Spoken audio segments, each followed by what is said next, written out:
Assalamualaikum. Kali ini kita akan membahas break-even point dan kaitannya dengan arus kas operasi. Ada beberapa catatan awal terlebih dahulu. Jadi saya berasumsi bahwa Anda sekalian sudah tahu konsep break-even point dan tahu juga tentang laporan arus kas, format langsung dan tidak langsung, terutama format yang tidak langsung. Jika Anda belum paham, Anda bisa mengikuti di video yang lainnya terlebih dahulu. Kaitan antara arus kas operasi dan laba. Laba pada dasarnya adalah selisih antara pendapatan dengan biaya, sifatnya adalah accrual. Dengan demikian, tidak otomatis laba ini sama dengan arus kas operasi. Arus kas operasi adalah arus kas yang bersifat rutin buat perusahaan. Terdapat selisih kas masuk dan kas keluar.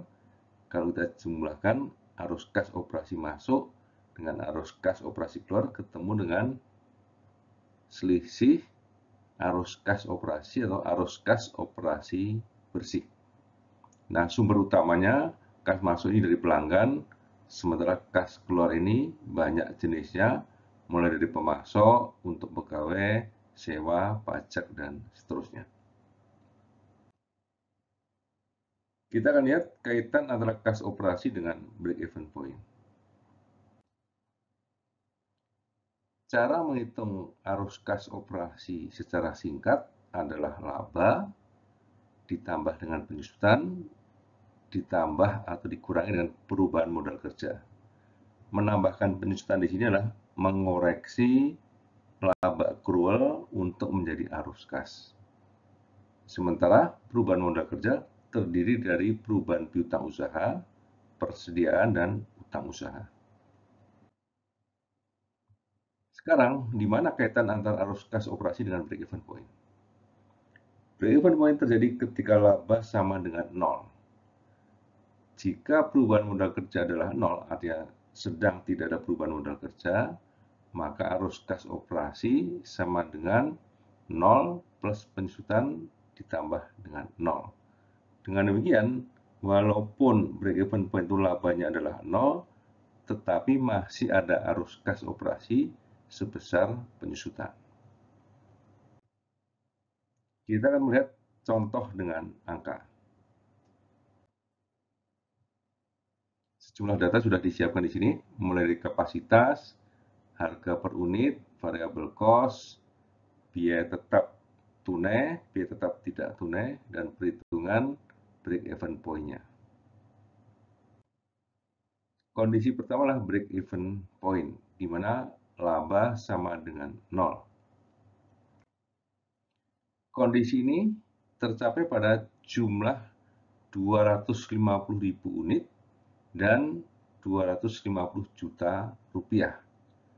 Pada saat break-even point ini atau BEP, laba adalah 0, arus kas operasi sama dengan 30 juta. Dengan asumsi tidak ada perubahan modal kerja, maka arus kas totalnya di sini bisa kita lihat tanpa investasi dan pembayaran utang, perusahaan masih mempunyai sebagian kas, yaitu sejumlah atau setara dengan jumlah atau nilai penyusutan, yaitu 30 juta rupiah. Kita ke contoh yang kedua, yaitulah cash break-even point. Pada cash break-even point di sini yang kita hitung adalah fixed cost yang bersifat cash. Jadi depresiasi tidak kita hitung. Maka ketemu di sini jumlah cash break-even point adalah 175.000 unit dengan 175 juta rupiah. Pada saat cash break-even point ini terjadi, perusahaan mengalami kerugian 30 juta rupiah, setara dengan nilai penyusutan. Walaupun demikian, arus kas operasinya adalah 0. Dengan asumsi tidak ada perubahan modal kerja, maka pada arus kas totalnya dengan tanpa investasi dan pembayaran utang artinya arus kas investasi dan pendanaan 0, perusahaan hanya bisa mengandalkan saldo kas yang tersisa saja. Karena arus kas operasinya menghasilkan kas sebesar 0. Kemudian kondisi yang ideal adalah perusahaan memperoleh laba.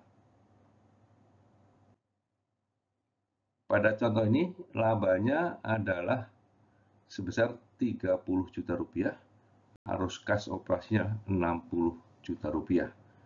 Jadi, kondisinya perusahaan beroperasi secara normal, di mana perusahaan memperoleh laba dan arus kas operasi nilainya di atas laba. Dengan asumsi tidak ada perubahan modal kerja. Kita bisa lihat di sini bahwa arus kas totalnya secara operasional positif dan normal. Secara total, arus kas bersih akan tergantung pada tingkat investasi dan pendanaan.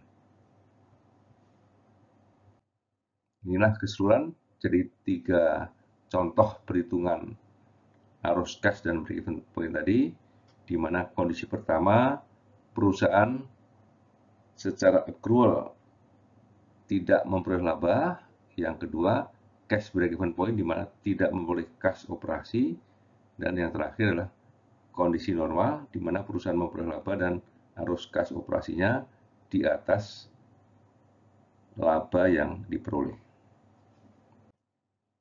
Kita masuk ke catatan akhir. Jadi setiap perusahaan pada dasarnya akan berusaha memperoleh laba. Tetapi ketika laba ini tidak dicapai, alternatif yang mungkin diperoleh adalah berada pada break-even point di mana laba sama dengan 0. Pada saat itu, perusahaan masih mempunyai arus kas operasi sebesar penyusutan. Tapi ketika kita hitung cash break-even point, perusahaan pada kondisi yang rugi, tapi arus kas operasi nilainya yang dihasilkan adalah 0, di mana kas masuk operasi sama dengan kas keluar operasi. Demikian, semoga bermanfaat. Wassalamualaikum warahmatullahi wabarakatuh.